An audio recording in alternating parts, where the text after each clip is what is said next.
ناظرین، کہا جاتا ہے کہ انسانیت کا کوئی مذہب نہیں ہوتا۔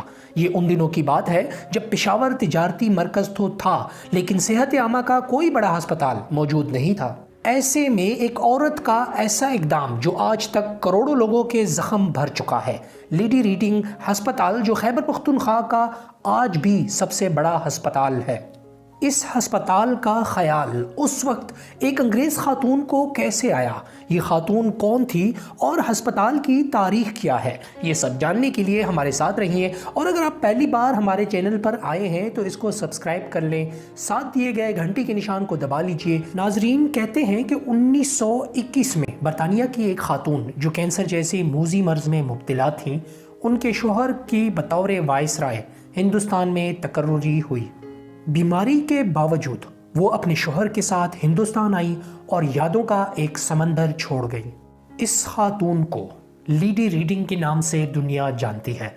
ہندوستان آنے کے بعد لیڈی ریڈنگ نے فلاحی کاموں کے سلسلے میں دور دراز پسماندہ علاقوں کے دورے کیے، کیونکہ وہ ان نیک کاموں کے ذریعے اپنی موذی بیماری کو بھولنا چاہتی تھی۔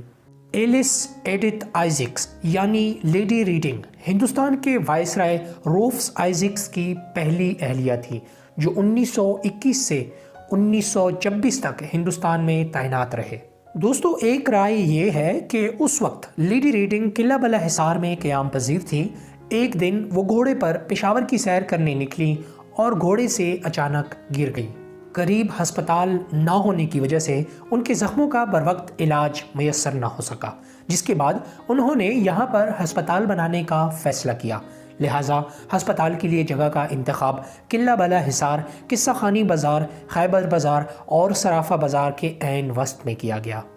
یہ جگہ منتخب کرنے کی ایک وجہ یہ تھی کہ پشاور ایک بڑا تجارتی مرکز تھا، جہاں ہندوستان، افغانستان اور وسط ایشیا سے تاجروں کے قافلے آتے تھے۔ یہ تاجر اسی مقام پر اپنا سامان اتارتے، اپنے اونٹوں اور ہاتھیوں کو یہیں پر باندھ دیتے تھے، لہٰذا یہاں لوگوں کا آنا جانا لگا رہتا اور یہ جگہ ان کی دسترس میں تھی۔ ہسپتال کا اعلان تو کر دیا گیا، لیکن کچھ فنڈز کی کمی کا سامنا تھا، لہٰذا چندہ مہم کا آغاز کیا گیا۔ لیڈی ریڈنگ نے اس وقت 50,000 روپے چندہ دیا، جبکہ چندے کے لیے جگہ جگہ اعلانات اور خطوط بھی لکھے گئے۔ 500 روپے سے زیادہ چندہ دینے والوں کا نام ڈونیشن بورڈ پر لکھا جاتا تھا۔ وہ بورڈ آج بھی ہسپتال میں آویزاں ہیں، جس پر سر فہرست لیڈی ریڈنگ کا نام لکھا ہے۔ اس مہم میں ہندو، مسلمان، انگریز اور سکھ سب نے بڑھ چڑھ کر حصہ لیا، جو بین المذاہب ہم آہنگی کی جیتی جاگتی مثال ہے۔ لیڈی ریڈنگ 1926 تک اپنے خاوند کے ساتھ ہندوستان میں رہی اور پھر برطانیہ چلی گئی، جبکہ 1930 میں ان کا انتقال ہوا۔ دوستو، کہتے ہیں کہ کچھ لوگوں کے کام ان کو مرنے نہیں دیتے۔ لیڈی ریڈنگ اس کی ایک زندہ مثال ہے۔ امید ہے دوستو آپ کو ویڈیو پسند آئی ہوگی۔ کمنٹ سیکشن میں اپنی قیمتی رائے کا اظہار ضرور کیجیے گا۔ انشاءاللہ کسی اور معلوماتی ویڈیو میں کسی اور وقت آپ سے پھر ملاقات ہوگی۔ تب تک کے لیے اللہ حافظ۔